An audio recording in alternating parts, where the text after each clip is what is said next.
Hi mga kalamya, Diyos ko mag-istambay na sadta dyan sa terrace para makalanghap tayo ng hangin. Pati hangin ang buga, asanay hot. Tingnan nyo ang aking pawis, nagtulo-tulo Jod.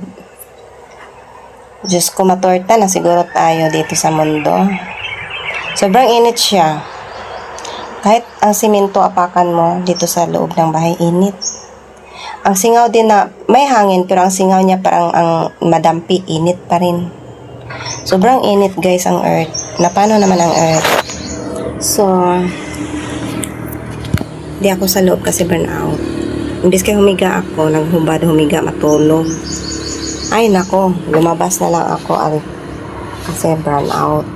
At sinalubong ko ang aking napkin. Nagulat ako. Kasi parang panty-liner naman lang ito kalaki. Sabi ko, grabe naman magtagos nito. Magdugo pa ako parang ihi. Ang ating napkin. Nagulat ako sa Pilipinas pero ang daming nagbabago. Parang dinasik na nila ang napkin. Nagiging panty-liner na lang. Kasi, October ako umuwi dito. May mga package kasi kami nga. Pang personal na gamit ko ang mga laman. So, since October, hindi ako nakabili ng mga personal kong gamit dito. Ngayon lang kasi naubos ng aking pinaka-special na gamitin, napkin. Di na nga ako dito nagpa-panty liner kasi mainit. Mairitate ang ating secret. Diba? So, di na ako dito gumagamit ng panty liner. At wala man ding trabaho ay in outside. So, okay lang yun. Maka fresh din. Then, nagulat ako dito sa napkin. Parang panty liner ang binili mo ning. Hindi pala. Napkin daw. So, ignorante gamay. Hello mga kalamya, today is Sunday, so makapanahon tayo ng video sa ating project, sa aming little project ni Mahal. So habang humihinga tayo, magbuo tayo ng project para pag hindi na tayo makalakad, meron na tayong asikasuhing mga project. So ito muna ang mga nagawa nila guys. Sabi ko nga, kung saan lang maabot ang pera, hanggang dyan lang muna. Diba? Huwag pilitin ang project na may stress tayo. Kasi walang habulan sa pangarap sa buhay. Pero, gusto nating takbuhin yan.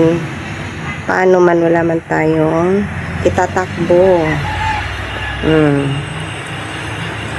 Tapos, meron pang mga close-minded na mga tao, mapagkamalan pa tayong magtaka sa ating obligasyon. Yun bang nakakainis guys, na hindi mo pa nabanggit yung amount sa hihiramin mo.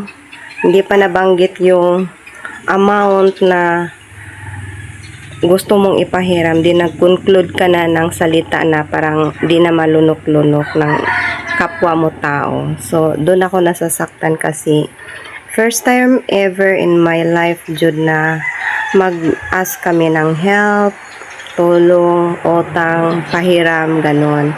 Pero sa buong buhay namin guys, marami kaming tinutulungan. Hindi kasi kami mahilig mag-video sa aming mga tinutulungan kasi ang aming reels talaga at saka ang aming YouTube, naglaman lang yan sa mga videos namin, memories lang kasi ang nasa aking isip talaga niyan. Sa amin dalawa lang ni Mahal. Pero yung mga tinutulungan namin, hindi kami nagbe-video, hindi kami nagre-record, hindi kami nagpo-post. Kasi bahala na ang mata ng Diyos magtingin sa amin noon, magbalik sa amin noon. Although wala kaming hinihinging kapalit.